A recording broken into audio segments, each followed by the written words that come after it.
10 रुपए का पिज्जा समोसा। रामू जोर से आवाज लगाने लगा। आओ आओ, 10 रुपए का पिज्जा समोसा खाओ। लोग रुक गए। कुछ पुराने ग्राहक पास आए। अरे रामू, तुम कब आए? अरे ओ जाने दो, ये पिज्जा समोसा क्या होता है भाई? खुशबू तो गजब की है। मीना ने दोनों को पिज्जा समोसा दिया। पहला खाते ही चौंक गया। अरे ये तो पिज्जा का स्वाद है, समोसे के अंदर। बहुत स्वादिष्ट है। कितने का है? सिर्फ 10 रुपए। वाह, 10 रुपए में पिज्जा और समोसा। हम तो रोज यहीं आएंगे। धीरे धीरे भीड़ बढ़ती गई। जो पिज्जा स्टॉल पर जा रहे थे वो भी लौटकर रामू मीना के ठेले पर आने लगे। कुछ ही देर में सारे समोसे बिक गए। पुराने और नए सब ग्राहक वापस लौट आए थे। उस दिन के बाद पिज्जा समोसा सिर्फ एक नाश्ता नहीं रहा, वह रामू। साहब, वो बहुत खतरनाक है। हमें कुछ होगा तो नहीं? डरो मत, हम हैं ना। रामू और मीना घर जाते हैं। थोड़ी देर बाद श्यामू 2 लोगों के साथ रामू के घर पहुंचा। बाहर से ही आवाज लगाई। अरे रामू, घर आ गए हो क्या? बाहर आओ, तुमसे थोड़ा काम है। उसे पता नहीं था कि अंदर पुलिस खड़ी है। जैसे ही दरवाजा खुला, सामने इंस्पेक्टर को देखकर श्यामू के होश उड़ गए। श्यामू भागने ही वाला था, लेकिन पीछे से 2 सिपाहियों ने उसे दबोच लिया। तीनों को थाने ले जाया गया आगे की कार्रवाई के लिए। रामू और मीना ने राहत की सांस ली। रामू जी, अच्छा हुआ आप लौट आए। कल आपके लिए एक सरप्राइज है। सरप्राइज? उसने मन ही मन ठान लिया। मीना तुरंत बाजार गई।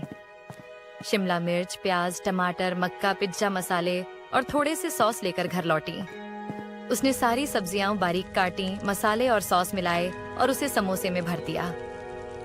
जैसे ही कढ़ाई में समोसे उतरे, रसोई में पिज्जा जैसी खुशबू फैल गई। मीना ने एक समोसा छककर देखा। आंखें चमक उठी। वाह, स्वाद तो कमाल का है, पर किसी ऐसे को खिलाना होगा जिसने पिज्जा खाया हो। तभी दरवाजे पर खटखट हुई। बाहर उसकी पड़ोसन मंजू खड़ी थी। अरे मीना, घर से इतनी खुशबू आ रही है, क्या पिज्जा बना रही हो? पिज्जा नहीं है, रुको तुम्हें खिलाती हूँ। उसने मंजू को एक समोसा दिया। मंजू ने कौर लिया और चौंक गई। अरे दिखता तो समोसा है, लेकिन स्वाद बिल्कुल पिज्जा जैसा। ये है मेरा पिज्जा समोसा, घर का बना।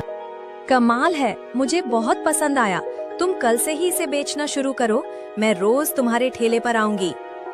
मीना का दिल खुशी से भर गया। एक नई उम्मीद ने जन्म लिया था, फिर भी मन के किसी कोने में चिंता थी। बेटी, शुरुआत तो करो। आदमी सीखते सीखते ही आगे बढ़ता है। मीना के मन में यह बात घर कर गई। घर लौटकर उसने देर तक सोचा। एक बार कोशिश कर लेने में क्या जाता है। अगली सुबह उसने हिम्मत बांधी, ठेला निकाला और उसी जगह पहुंची जहां रामू रोज लगाया करता था। जैसे ही कढ़ाई में समोसे उतरे, हवा में वही जानी पहचानी खुशबू फैल गई। पास से गुजरते लोग ठिठक गए। तभी रामू के पुराने ग्राहक आ पहुंचे। भाभी जी, सच कहें तो खुशबू से लगा रामू ही लौट आया। अच्छा हुआ अपने ठेला शुरू किया। चलो अब जल्दी से गर्मा गर्म समोसे दे दो। मीना का चेहरा खिल उठा। अभी लीजिए, कहकर उसने फुर्ती से समोसे परोस दिए। समोसे खाते ही लोगों के चेहरों पर सुकून उतर आया। एक ग्राहक बोला, भाभी जी, एकदम रामू की कॉपी, बहुत मजा आया। दिन भर भीड़ लगी रही। कोई तारीफ करता, कोई दूसरा प्लेट मांगता। शाम होते होते सारे समोसे बिक चुके थे। घर लौटकर मीना थकी जरूर थी, पर दिल खुश था।